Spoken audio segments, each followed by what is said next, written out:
Hello, I'm Stephen Bull. I've been in military museums for 40 years and I've been the advisor on this historical range.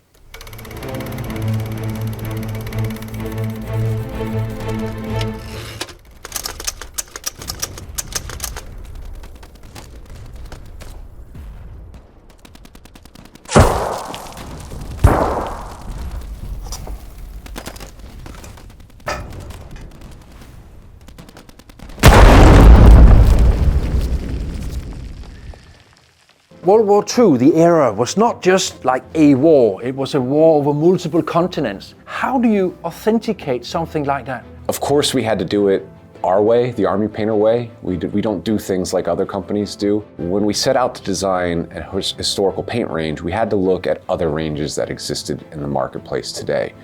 And it's daunting. Where do you start? What is the right color drab? What is the right color gray for this tank? We felt that the best way to do this was to go directly to an expert in this craft. And that's where we came across Dr. Stephen Bull. So Stephen, you've been working with Army Painter for quite some time, but rapidly in the last year to kind of bring this project to fruition. What's it been like working with Army Painter throughout this process? It's actually been very satisfying. Seeing a product come together where you have actually helped to guide it and hopefully put a fair bit of authenticity into the thing. So it's been a pleasure, actually. Making these sets is a little bit different than when we make other kinds of sets, like the Fanatic and John Blanche and stuff, because we have a bit more freedom with the other sets. Historical paints have to be accurate, and that's why we allied ourselves with the great Dr. Stephen Bull, who helped us pick the right colors for the right uniforms and leather straps and stuff like that. And the way you do that is you actually pick those colors from a color chart. We use the NCS color chart, which makes us able to just punch in those codes in a machine, and then the machine will just actually make those paints for us.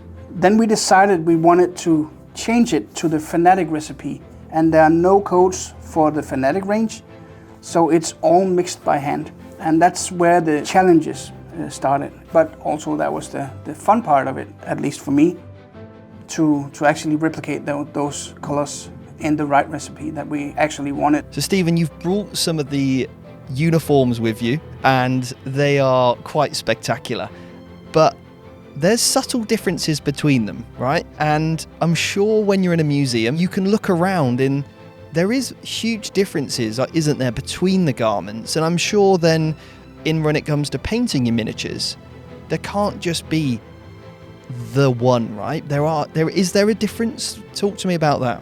There definitely is. So it depends on your museum and whether you have been fanatical, for want of a better word, about keeping the lighting to so many lux that it doesn't impact on the colour palette of the things you're displaying, and of course humidity. What Dr. Stephen Bull was able to do for us was he was able to historically vet the colors that we put into these sets. You know, I have the World War II museum in my backyard in New Orleans, and it's an amazing museum. And just walking through, and you see German uniforms up, in a glass case, and all the way down the line, there's slightly different variations of gray. So if we're going to nail these grays down and confidently say, this is the gray that you wanted to use, we knew that we needed to lean on the expertise of somebody who really knew and studied these areas and these theaters of war. Was there any other elements that you or further stretches that you went to ensure the accuracy? Looking at the original uniforms and handling them and photographing them, and in some instances, but not all, actually having a chemical recipe for the dye which they used at the time. To go back momentarily to field grey, these were halogen dyes originally, and there was a lot of correspondence at the time about whether they should go to chrome dyes. But in the end, the German army decided, with a little political needling, that they should stick with the halogen dyes because they could be made in Germany. Let's use the stuff we've got. So knowing that was a significant step, because I had not only an original field grey recipe in terms of so many parts of yellow, so many parts of brown, but also the reason why it was like that. So I think that made an all-round convincing argument as to why we were using specific colours. We now have 3 field grey colours in there, and if you know how the colour changed over a period of time, you can use them all together to create shading within one colour, or you can use them completely separately to represent different types of field grey. What we tried to do was find out, saying, okay, if it's a factory uniform coming out, what would it look like? And that's what we aimed for, and that's what we hit. So you can argue that the German field grey uniform color has 90,000 different variations, and you'd be right.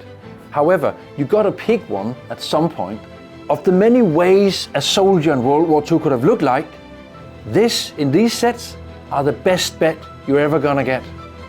And I think that's where a lot of maybe other, paints in the past for historical gaming, if they were just to go to a museum and look at the garments on display, having your ability to then see these garments and be able to, like you said, know what the original dye was, that's incredible to ensure that the accuracy of these paints is correct, because it might be so different to what we see in the museums, right?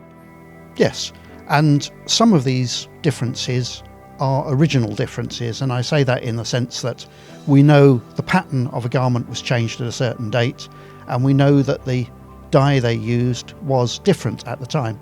So you can have, let's say, 20 red uniforms, in inverted commas, speaking very broadly, and they might be 10 different reds, but some of them will be ones that are faded, others they will actually be a different colour.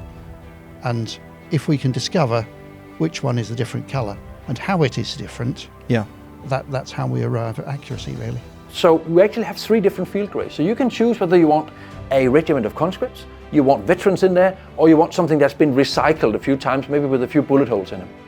That's all up to you. But we've tried to hit every single one of those tones in a uniform. But this is just one example of one uniform. All the colours have been through the same process. So it's been a very arduous task. And in all of the sets of this new range, there are generally 3 colours for each of the basic uniform colour for each nationality. So you've got the depth then as well. You've got that. Oh, brilliant. That sounds great. I can't wait. I'm really looking forward to actually painting some historical models. I'm going to give the game away a little bit here by admitting that in my own painting, I tend to be a little bit more lazy in historical accuracy. But as someone who's ended up in my position where people come for advice, I have spent a lot of time on research, real research. I have a slowly growing library of reference books and materials. I've visited museums, taken tons of photos, because when I put up a video or a guide which says this will give you a near accurate result, this is as close as you can get it, I want that to be true. Now, having Dr. Stephen Bull stand behind me and say these colors are accurate for that is wonderful. I think that's going to remove a lot of anxiousness from some folks who are coming into historicals for the first time. For painters and gamers out there to know, hey, look, I'm using the historically accurate colour, I think is going to be fantastic. So when they go to their local club, they're going to feel like, I can present an army that looks and feels great. Yeah, I agree with that entirely. Essentially, if you're doing figure painting, if you're doing war games with historical army lists and what have you, it would be a nonsense not to have the best paint that you can to represent that. Whereas in some of the other types of gaming, you can go wild, and that wouldn't matter at all. But I think it does matter if you're trying to be accurate, why not be accurate? When you're painting any kind of sci-fi or fantasy, you can paint it any colour you like. And that's one of the best parts about that gaming scene. But with historical, usually you're trying to recreate a theatre of war, and having every part of that recreation as close to the real thing as possible adds realism to those games. It adds to the story that you're creating. So if you're trying to paint some models to recreate D-Day, you immerse yourself in the history of the battle. So you read about it. I'm pretty sure there's a few films out there as well that focus on it that are great to watch. And you immerse yourself in that experience. And when you're creating the models to play that battle again, you want everything just right. Knowing that you've had an expert pick these colours adds that confidence to you as a painter. You know you've got the right tone. You're probably going to get someone that says it's wrong. I mean, that's always going to be the case. Like, to be fair, I ignore most comments like that anyway. And seeing that expand to other, I guess, historical periods will be quite nice as well. So, you know, getting the right kind of Prussian blue and rifleman green or whatever. So, a Napoleonic fan here, obviously. But yeah, having that under your belt, knowing that it's the right tone, as a painter myself, but also for other people, will just, you know you've got the right colour. There are already some great historical paint options out there from other manufacturers. However, Army Painter have created a really lovely curated range here, and I think that makes a big difference, especially for someone new to historical painting. You don't have to do the research, you don't have to put too much thought into it. You just look at the name of the paint and it's going to tell you what it's for and where you should put it. If you are already into historical painting, is it worth getting these paints? I actually think it really is. There's some great tones and colours in there. The application's superb across the range, and that's probably going to help you paint your armies faster, even though you're not having to do the research like someone new might, and you can then put more time to the little details, the highlights, and maybe some of the insignia and things like that that you might be able to apply your research to make sure that's really accurate. What impact do you hope this has on the community of miniature painters? What would you feel like for you is a success or a win? If things do become more accurate, more realistic, that's great. But I would say it's all about giving the painter the satisfaction of having options, of being able to look at real objects in museums and then produce their own version of it. My next question for you then is, how do you think then this paint range in itself is going to compare to maybe other paint ranges that are out there? From what I've seen, I would say it's unusual in that it starts with accuracy and moves on to other factors. Whereas paint ranges in the past, the ones that I did use 10, 20 years ago, really were in a sort of infancy. Yeah. Black, that's boots, there's black, and that was it. But here we've got as far as tried to distinguish between bluing and parkerization and leather, blacks and browns. Yes. And if you have that option and you want to be accurate, you can do it. We've done a little bit of the work for the painter, but the painting really still is up to them. It's making the right choices and putting the right colour in the right place. It's going to be great to see a whole host of different artists' interpretations of how they want to, bring their models to life, basically, using the paint range. And that's what I think I'm most excited to see. That's probably how it should be. And without giving too much of a spoiler, there are plenty of other ranges in this series on the way. Oh, very cool. Historical wargamers, and myself being part of that unique group of people, are very much into having the exact colors that they were used to be, but now we have an accurate color set. We've taken it that step further and have actually authenticated every single color from real uniforms. So, and I hope when you get your hands on these paint sets that you have the same feelings that I do. And it's that peace of mind that we're trying to achieve, that you can paint away knowing that you've got the right color scheme.